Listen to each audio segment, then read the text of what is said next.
Dee, it's your journey is absolutely fascinating. You've had a really successful career in the Navy, all the way up to the position of officer, before training to become a screenwriter and also working as a military advisor to film and TV projects. Can you tell us a little bit about that journey and what inspired you to become a writer? I think it's because I've always been a visually driven person. I originally wanted to be a cinematographer when I was younger and also wanted to travel, but there wasn't much call for cinematographers in Liverpool where I grew up. So I trained in the photography side of life, but then the travel bug bit. And I was inspired to join the Navy because then I could travel for free. And I learned a lot about what makes me tick and what makes us tick whilst I was in that career. It was invaluable to screenwriting in ways that now are starting to pay fruit.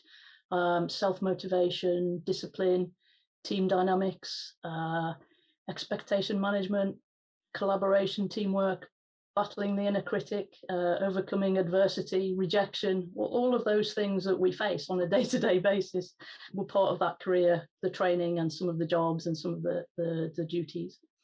And it was all great character building stuff, both for me and both fictional and in the real world, for my characters in the screenplays as well. I had to leave after 15 and a half years because of an injury during training, because I was carrying a telegraph pole up and down a hill and injured my knees, which is really useful on board a warship, but there you go. And then I got back into writing whilst working in digital media. I was working with photography in the drinks industry, and a character visited me and nagged at me to tell her story, as they do. But I felt compelled to try and to do it visually, because instinctively that's the way I see things. I see things in pictures. So I thought I'd better learn how to write a screenplay, and got busy learning how to do that.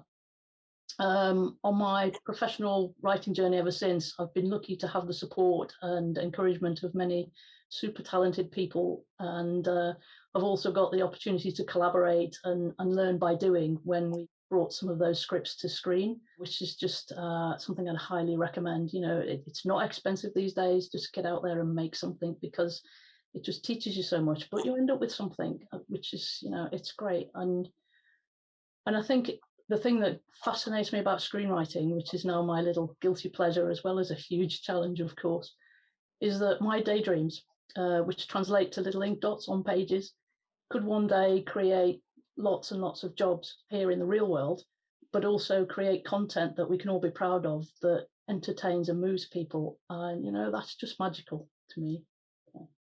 Really, that's amazing. Thank you. And tell us about Undercurrent, the winning pilot from last year's competition. Well, that's a six-part female-led crime drama, and it's set in the Navy world, funnily enough, about a Navy police special investigator assigned to lead a new team. She's handed a poison chalice case, which, you know, a hot potato nobody wants, because she's asked to close it quickly and quietly. But she's very soon convinced that this is no suicide. It's potentially part of a wider conspiracy and cover-up that hides a serial killer.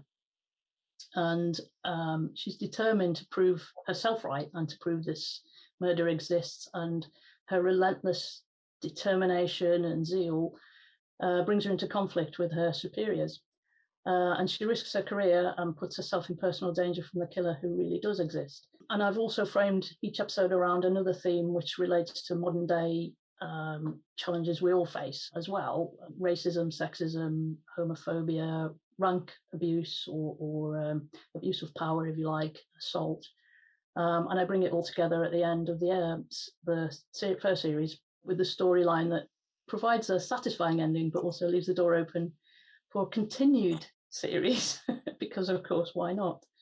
And the original concept behind the story was that I wanted to create a series that questions the nature of the obsession, really, and the inherent dangers of corporate blindness, and that, you know, ambition can be destructive in many ways. How far would someone go to protect that career? And what about balancing that with your relationships? I mean, these are all tough choices that we all have to make at times, right? You know, where do you draw the line?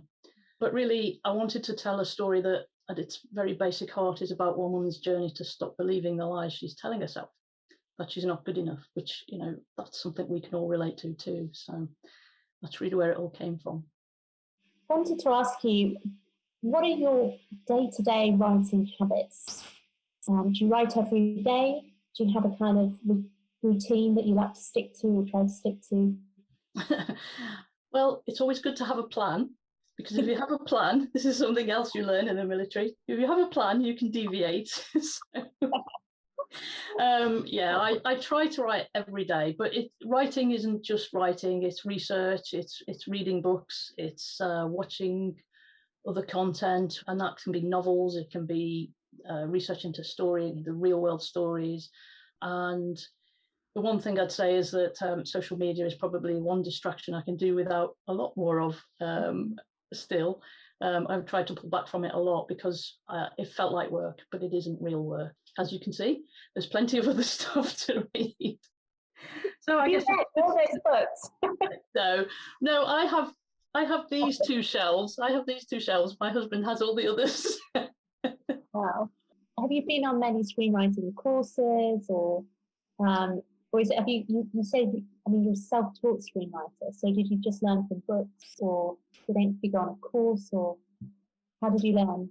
It's a huge tool bag, if you like, that I've collated from reading books, doing online courses, physical courses with script editors and other screenwriters and teachers, mentoring, had some fabulous mentoring, and not always paid for stuff. This is also peer reviews, and I also spent quite a lot of time also reading other people's work and feeding back, because I think that it taught me certainly things about my writing, and hopefully was helpful to those other writers, because we all need to learn to deal with notes for sure, and opinions, and learn to deal with the note behind the note. What is it that I'm not conveying that I need to convey clearly? Because that's actually, I think, crucial, is that clarity on the page, you know, avoiding ambiguity,